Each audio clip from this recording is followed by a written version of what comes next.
Next up for review is the Safari Limited 2017 Microraptor figure. Now, this is probably the first accurate representation of Microraptor, and he's a pretty reasonable price, $7.99. I bought mine online because I couldn't find it in stores.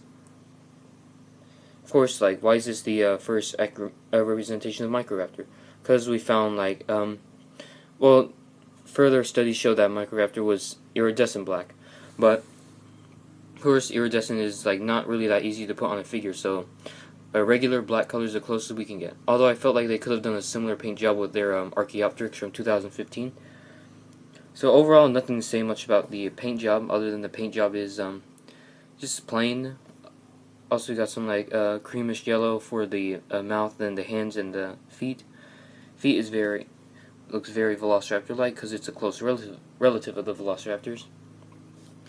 And these wings look like they're built for flying, but they're for gliding, not flying.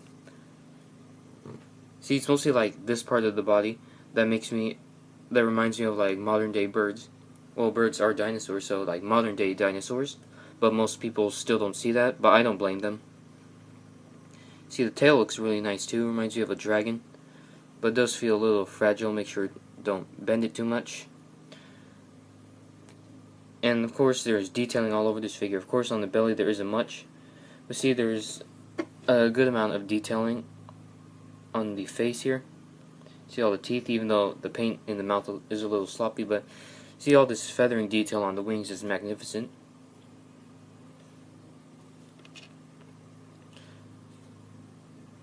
And on the legs too. I think this dinosaur can run as well. And it feels great too. It doesn't feel fluffy, of course it's a plastic toy, but it's good enough. See, the older Carnegie one didn't have teeth, that's why that one wasn't really one of my favorites. Also because I didn't really like the pose too on the tail, but this one is a major improvement. Of course, the majority of the dinosaurs from the 2017 Safari line or most of them were replacing the original Carnegie ones. Now this one perfectly balances. Doesn't need its tail to balance, but the wings on its feet help to balance. Because of course it couldn't balance on its tiny feet like this. And it seems to be in a gliding pose.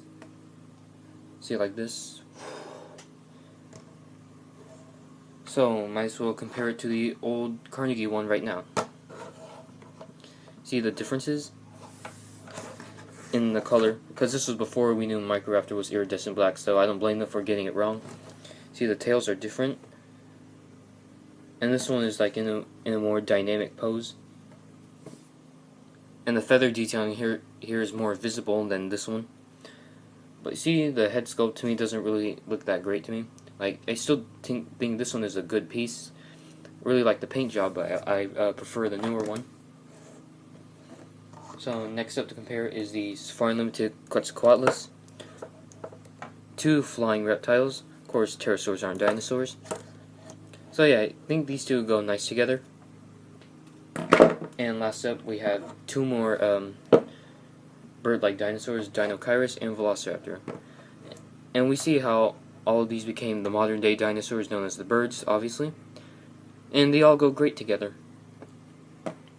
So if I were to give this guy a rating, it would probably have to be, say, a 9 out of 10. I just wish the paint job was a little better, then it would have been worthy of a 10 out of 10. But for me now, just 9 out of 10 is fine for me. So I hope you guys enjoyed this video. Leave a comment, like, subscribe, and I'll see you in the next review.